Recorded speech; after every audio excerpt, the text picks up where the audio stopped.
Língua Bit, uma porta aberta ao mundo. Bem-vindos ao nosso vídeo do nível B2, os verbos auxiliares.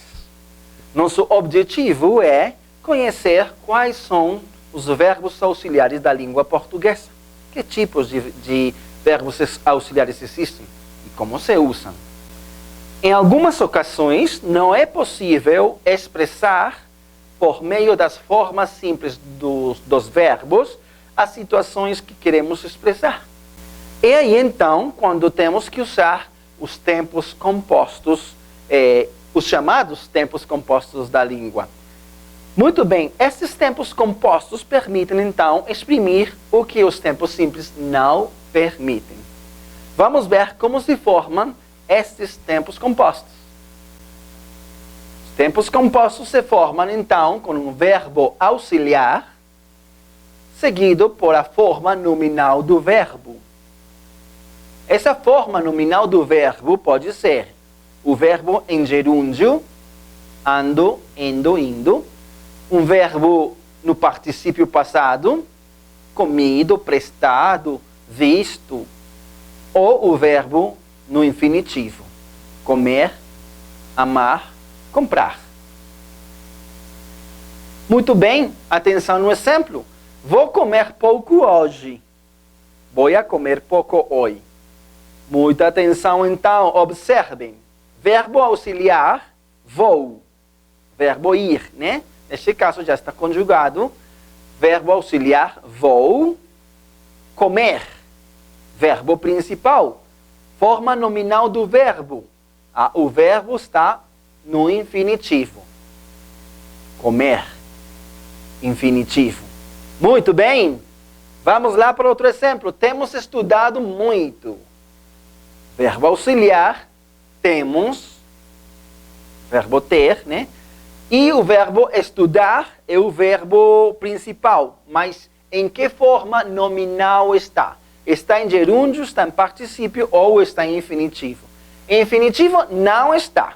Porque se estivesse em infinitivo seria terminado em ar, er, ir ou or. Então não está em infinitivo. Está em gerúndio. Vamos ver, gerúndios são aqueles que terminam em ando, endo, indo. Também não está em gerúndio.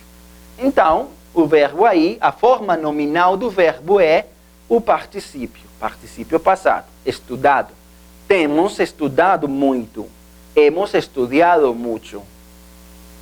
Vamos lá para outro. Então, seria outro exemplo. Ele estava andando pela praia hoje. Ele estava andando por la playa hoje. Vamos lá, então. Identificamos o verbo auxiliar, estava, o verbo estar, né? E o verbo principal, andar, andando, que seria forma nominal gerúndio, particípio ou infinitivo. Então, vamos lá. Infinitivo, não, porque não termina em ar, nem er, nem ir, nem or.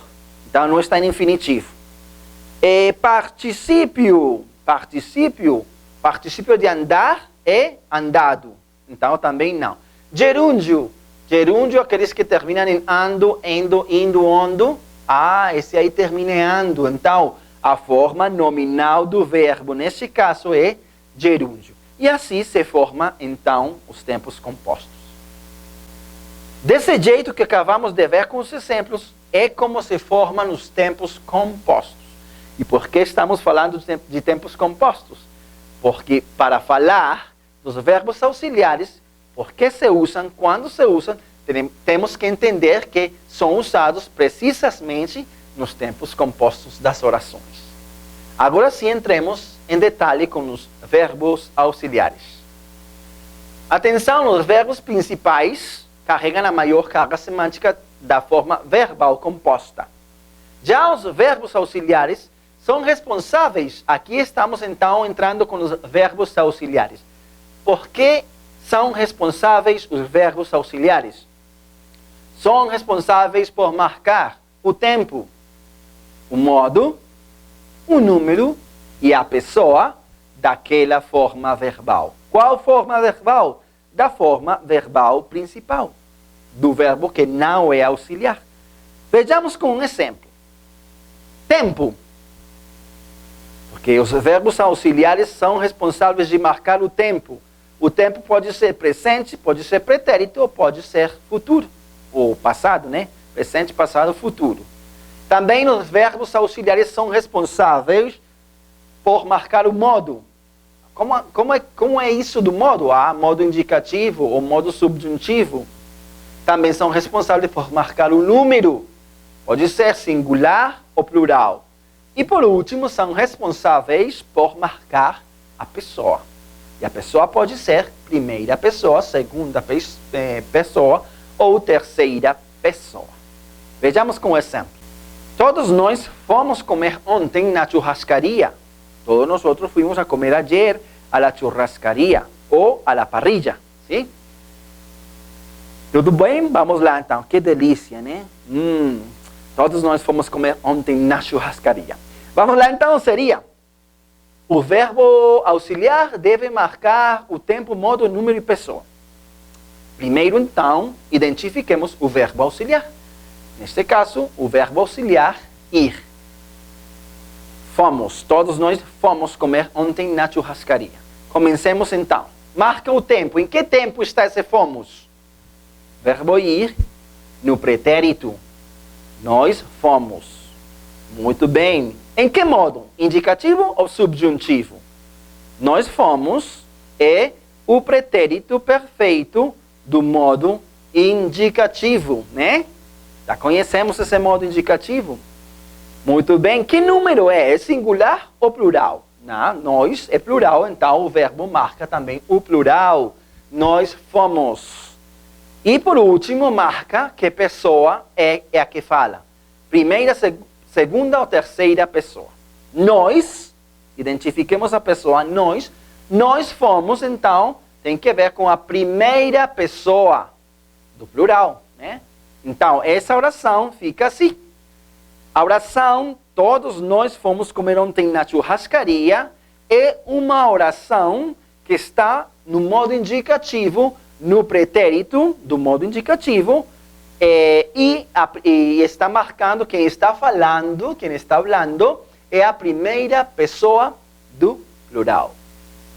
Dá para ver quantas coisas pode mostrar ou apresentar esse verbo auxiliar?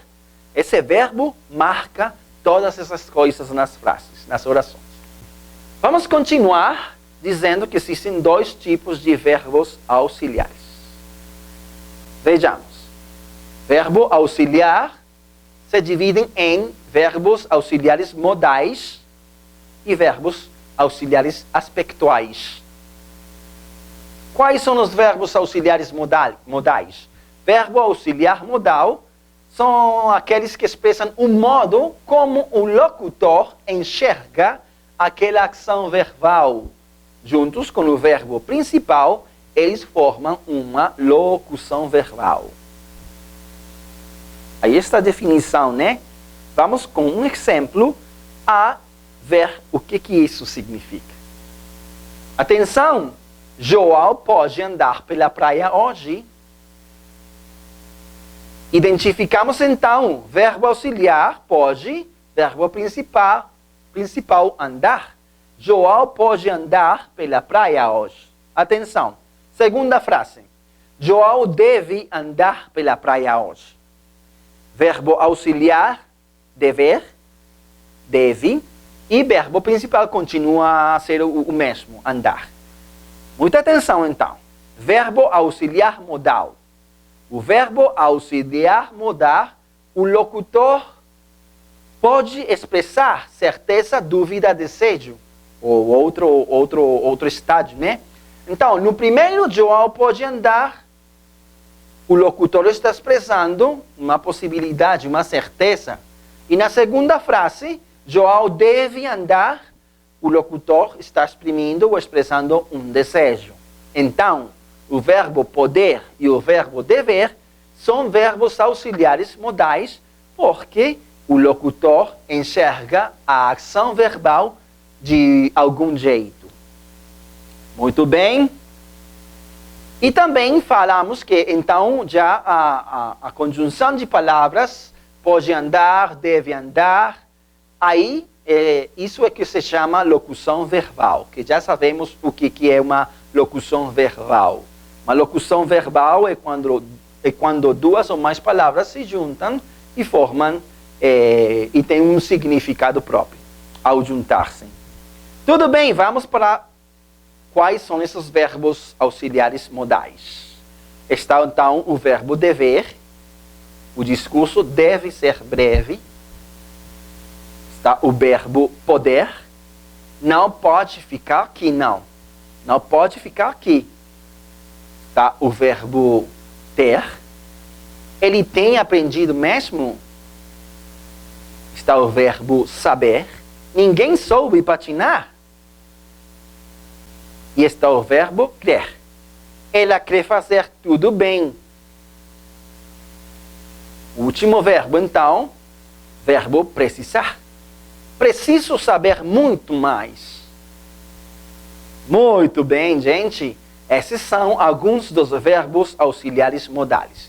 Dever, poder, ter, saber, crer e precisar. Ficou claro o que são os verbos auxiliares modais? Lembra que você pode rever o vídeo quantas vezes for necessário. Importante que fique claro mesmo. Vamos agora para o segundo tipo de verbos auxiliares. São eles os verbos auxiliares aspectuais. Falam de aspecto, né? Vamos lá.